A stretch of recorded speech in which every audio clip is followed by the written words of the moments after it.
Sometime around the year 800, people living on the island of Samoa set sail to cross the ocean and make their home on new lands.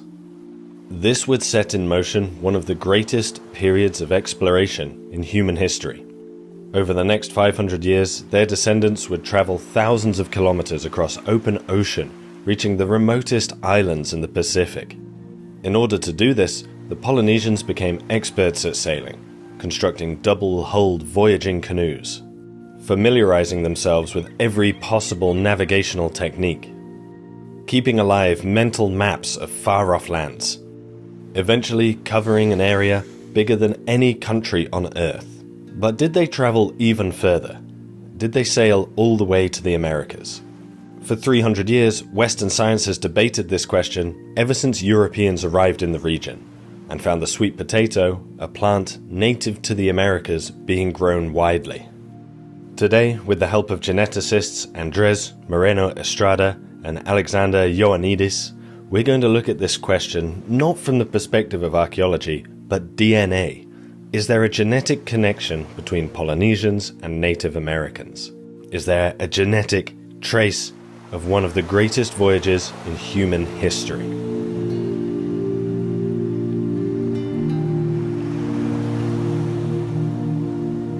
Alex's and Andres' study really stands out.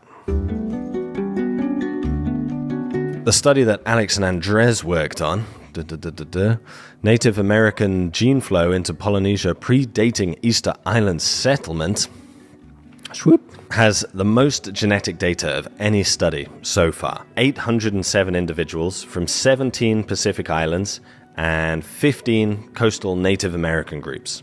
Huge study, way bigger than any other study that had come before. This chart here, this is the key to what's going on. We need to break this down.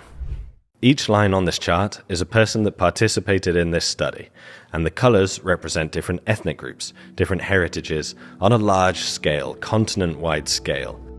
Red is European, pink African, yellow Southern Native American groups like the Mapuche, green various Central Native American groups and Native Americans that live in the north of South America, light blue Polynesian, and dark blue Melanesian, Papua New Guinea, that area.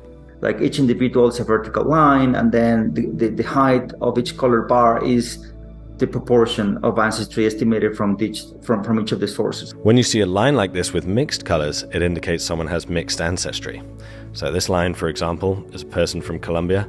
They have a large degree of European ancestry, African ancestry, some Central American ancestry, some Southern Native American. Exactly what you would probably expect from your typical Colombian, knowing what we know about their history and the history of South America.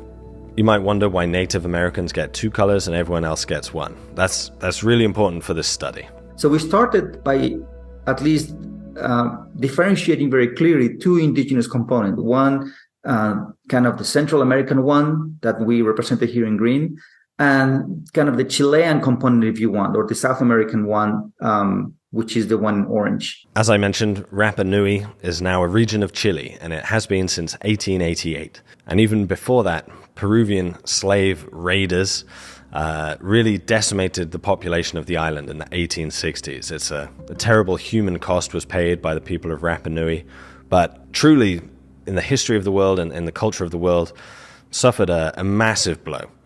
The people of Rapa Nui had actually developed their own script called Rongo Rongo. These are native Rapa Nui signatures, Rapa Nui people writing in their own alphabet on a treaty with the Spanish from 1770.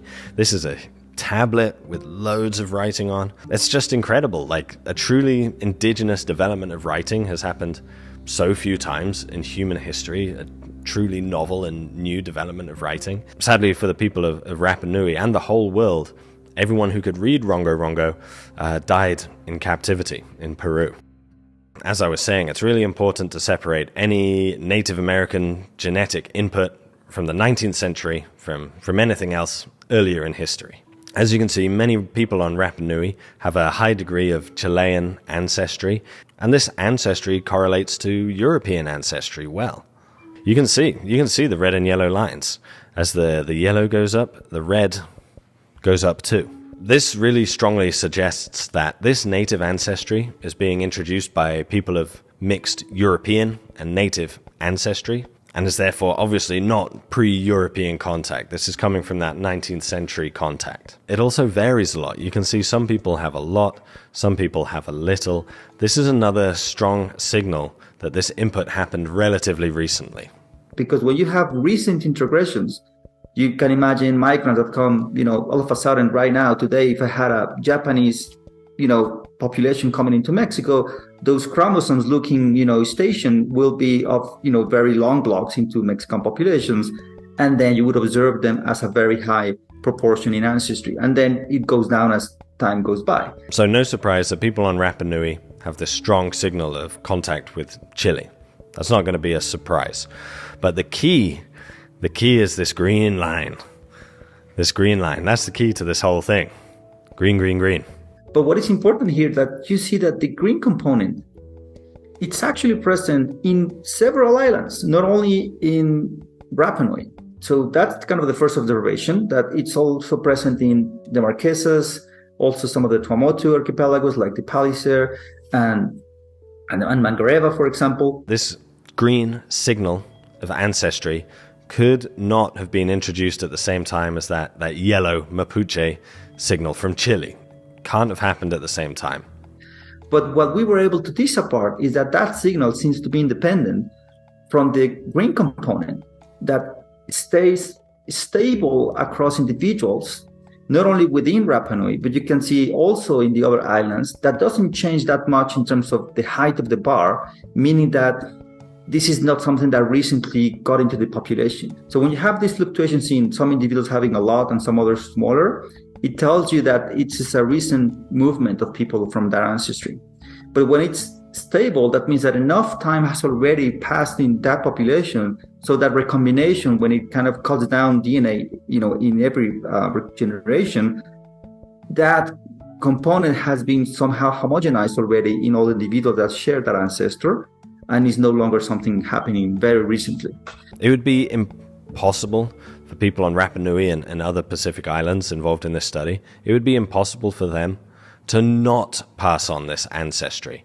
This ancestry has been in the population so long that no matter who you have a family with, you're going to get about the same amount of input from this group, which of course suggests that this ancestry has been in the population a long time. But that's not even the only clue that this ancestry is pre-contact with Europe. The other thing that I would point here, because we talked before about the advantage of having a larger sampling, is the fact that you can already tell here from the admixture proportions that there are some individuals, both in Rapa Nui and other islands, that are completely lacking European admixture. So that means individuals that are completely composed by only blue, which would be the Polynesian component, and indigenous components, which are the green and yellow, right? This green signal can't have been introduced alongside contact with Europeans, because there are people who have it that have absolutely no European ancestry. Like, whoever these people are, shout out to them. They've never had a European ancestor, but they still have this clear signal from America. See, this is why I need to talk with you guys on the phone, because understanding these diagrams is always such a challenge. It's so much. I don't know. With my brain, it's so much easier when I can just hear someone talk about it. But when I'm reading about it, it's such a challenge. I'm going to do the brain thing again. Spoosh, spoosh. With their work on these American and Polynesian populations, I would say Andres and Alex have undoubtedly proved that contact between Polynesia and America happened before European contact. Undoubtedly. There are people that have this input who have no European ancestry. History of humankind. So we know of the different nations of the Pacific as national boundaries, but these are quite recent.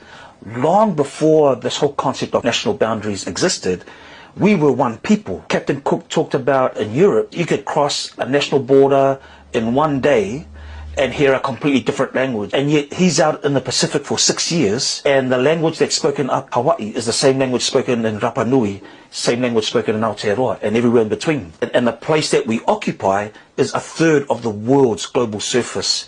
You can take all the land masses of the world and fit them into the Pacific Ocean and still have plenty of room to spare. So that's our kingdom. And when you look at it that way, we have the biggest kingdom in the history of humankind. So we